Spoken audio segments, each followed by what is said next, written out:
and I call the member for Indi. Thank you, Deputy Speaker. As I rise today to speak about the 2017-18 budget, the fourth since my election as the member of the Australian Parliament, I want to highlight to the residents of Indi my focus on the electorate I proudly call home. My vision for Indi is for a community that works with its leaders and representatives to develop opportunities for growth and solutions to challenges as they arise.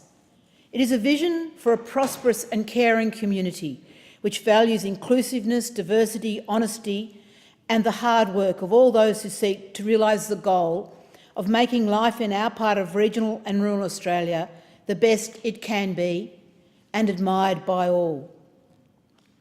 Today in this speech I will focus on three main topics: the finding of the Indi Budget Survey, the priority of regional higher education, and I will conclude with my actions on behalf of my community and the next steps in the process of engagement.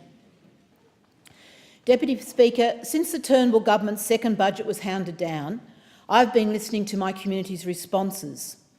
What did they like? What failed to hit the mark?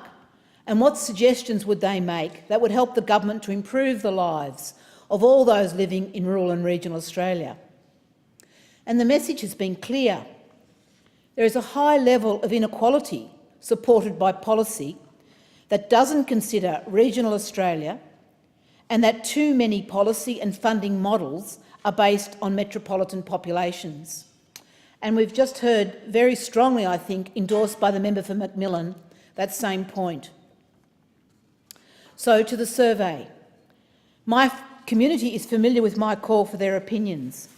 After the 2014 and 15 budgets, I toured Indi to gauge their priorities and suggestions. And alongside the meetings and informal gatherings in towns and cities throughout the electorate, alongside the phone calls received and walk-ins to my electorate offices by those wanting to share their thoughts, this year I have also sought to engage online with constituents. So thank you to all those individuals who made in excess of 1,000 responses to my survey. And in summary, 54% of responses were from women, 41% were people aged 41 to 64, and 33.6% were aged over 65. And most heartening for me, of all that has been done, was that young people aged between 14 and 25 heard my call to share their thoughts and opinions. And increasingly, they are responding to my commitment to them to ensure that young people's voices are heard by this government. Almost 140 young people, or 17% of the survey's respondents, got online and on their phones and let me know what they thought about a budget that will play a major role in shaping their futures. And during the week following the budget, I hosted 3 young people's breakfasts in Wodonga, Wangaratta and Benalla. Youth workers Anthony Nicholson, Rachel Habgood of Wodonga, Tom Arnold of Wangaratta and Amanda Aldous of Benalla, together with my staff, were instrumental in bringing together these young people before they headed to school, university, TAFE and to work. And their message was clear: to recognise their energy and commitment and remove the barriers to their education, employment and well-being. Many of these young people made mention of the government's proposed changes to higher education, rightly arguing that rural students should be on an equal footing with their metropolitan counterparts. And these proposed changes will further disadvantage young people in my electorate, forcing them to pay higher university fees on top of housing, transport and other living costs that they must pay when they move away from home. And some respondents argued that Australia can afford to educate its citizens for free, in turn creating a smarter workforce with better paid jobs who pay their taxes and thus provide a higher standard of living for us all.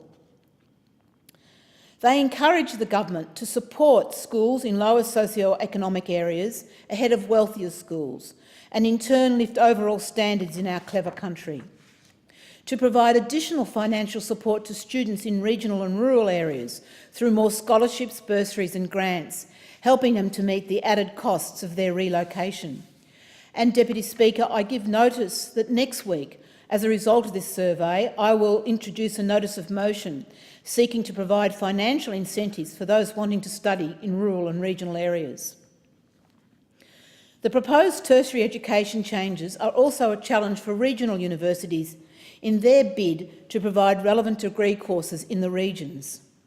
And Vice-Chancellor of La Trobe University, Professor John Dewar, describes the budget as a triple whammy for regional higher education, incorporating three threats to the university's long-term viability. The first is by increasing student contributions and lowering the threshold at which the debt becomes payable, he believes demand will fall among regional students. They already participate in higher education at a much lower rate than their city counterparts, and many are the first members in their family to go to university. The need has never been greater for a highly educated and skilled regional workforce. Economic development and job creation in Indi will be dependent on the skills provided by post-secondary education. We want more, not less students studying. The second blow, said Professor Dewar, is the likelihood the demand-driven system will continue to take a growing number of regional students away from their communities and to city universities, what is known as the brain drain, present company accepted. Alarmingly, already that number has increased by more than 76% between 2008 and 2014. The third and final blow is the rising cost of delivering courses at regional campuses. Professor Dewar argues that there is no budget measure that will address higher costs for regional universities who want to remain in their regional communities. And I welcome the government's commitment to an independent review into regional, rural and remote education, led by Emeritus Professor John Halsey of Flinders University. And the latest advice from the Federal Education and Training Minister, Senator Simon Birmingham, and his department is this review will cover the full gamut of education throughout rural and regional Australia, from preschool through to university and the transition to work. This final report is due by the end of the year, and I will invite Professor Halsey to visit Indi and meet with the education community, families, employers, government agencies and students. Education was one of the three priorities in my survey, rated among the most important by a staggering 92% of all those who responded to the budget survey. The top of the three priorities, however, were health, and third was welfare, with health with 93% and health and welfare, and the environment and renewable energy came in at third at 89%. But also important to the more than 70% of respondents was employment, passenger train services, regional policy, the NBN and mobile phone black spots. There was much good news for Indi in the budget, and my community welcomed the $100 million to finally fix the North East Rail line. Led by the Hume Rail Corridor Group and the Border Rail Action Group, many years of hard work has made the case for providing an updated, reliable, punctual and comfortable passenger rail service between Albury-Wodonga and Melbourne. This service has the potential to deliver up to 385 extra trips a year, benefiting the economies of all towns and cities in my electorate, driving economic growth and improving quality of life. It's time this overdue project is delivered and no more money or time is wasted. It's time for a plan that makes crystal clear the responsibilities of all stakeholders, the timetables and the outcomes that must be met. And today in question time, I ask the Minister for Infrastructure and Transport to take leadership in this role to make this happen. Increased investment in roads and infrastructure programs will support the electorate's 9 local governments to build their communities and address real need. We welcome the increase in Roads to Recovery funding by $50 million per annum, the continuation of the Stronger Communities program, a great program for our communities, the announcement of round 2 of the Building Better Regions Fund, another program that's delivering enormous benefits in the country areas. And I also welcome the lifting of the financial assistance grants indexation freeze. I particularly welcome improved mental health services for veterans of the Australian Defence Forces, the energy offset payment for pensioners, and the $4.7 billion investment in inland rail. What a difference that is going to make to rural and regional Australia. Truly nation building. Indi is well placed to claim a share of the $1.5 billion announced in the budget for vocational education and employment skills programs.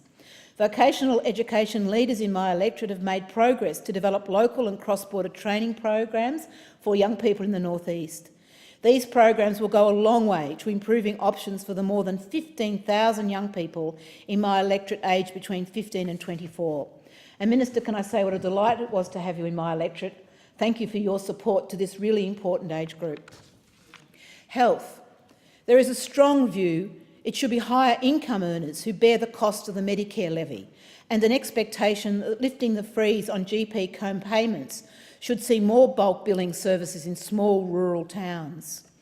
There is a recognition of the burden of higher costs of health services, particularly the rising cost of private health care to a declining membership.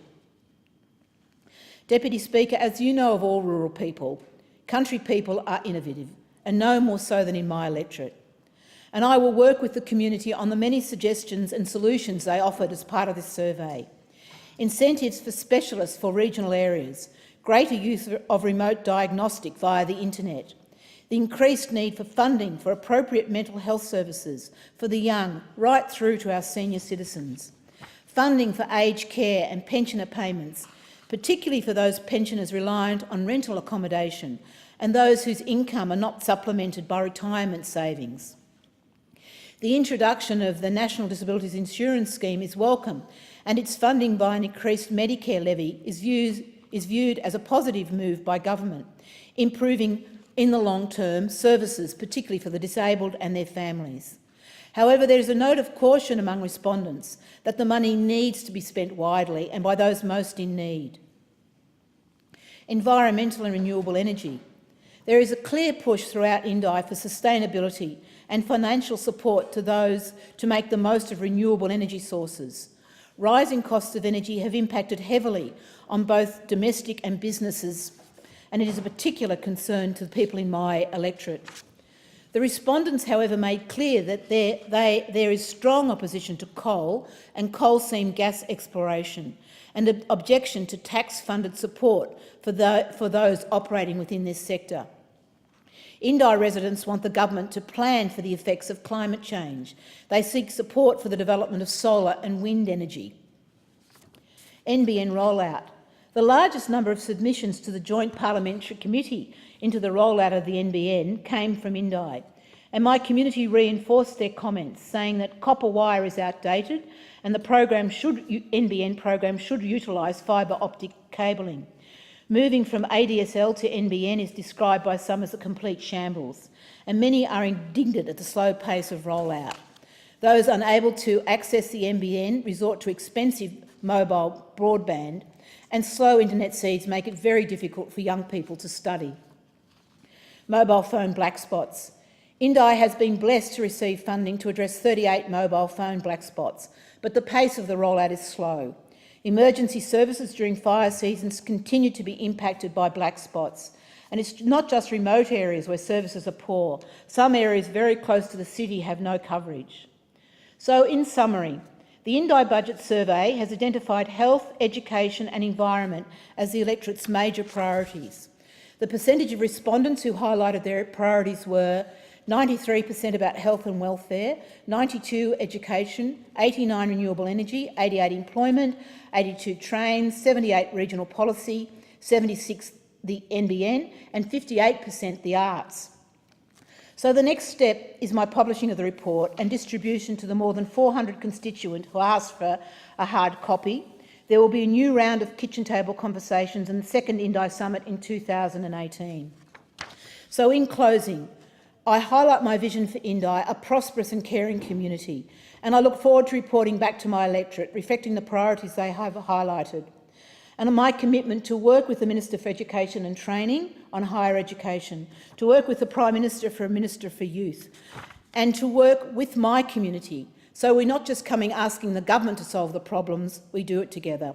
And finally, thank you to the people of Indi. It's an absolute pleasure to be your representative. I thank the member for Indi. The question is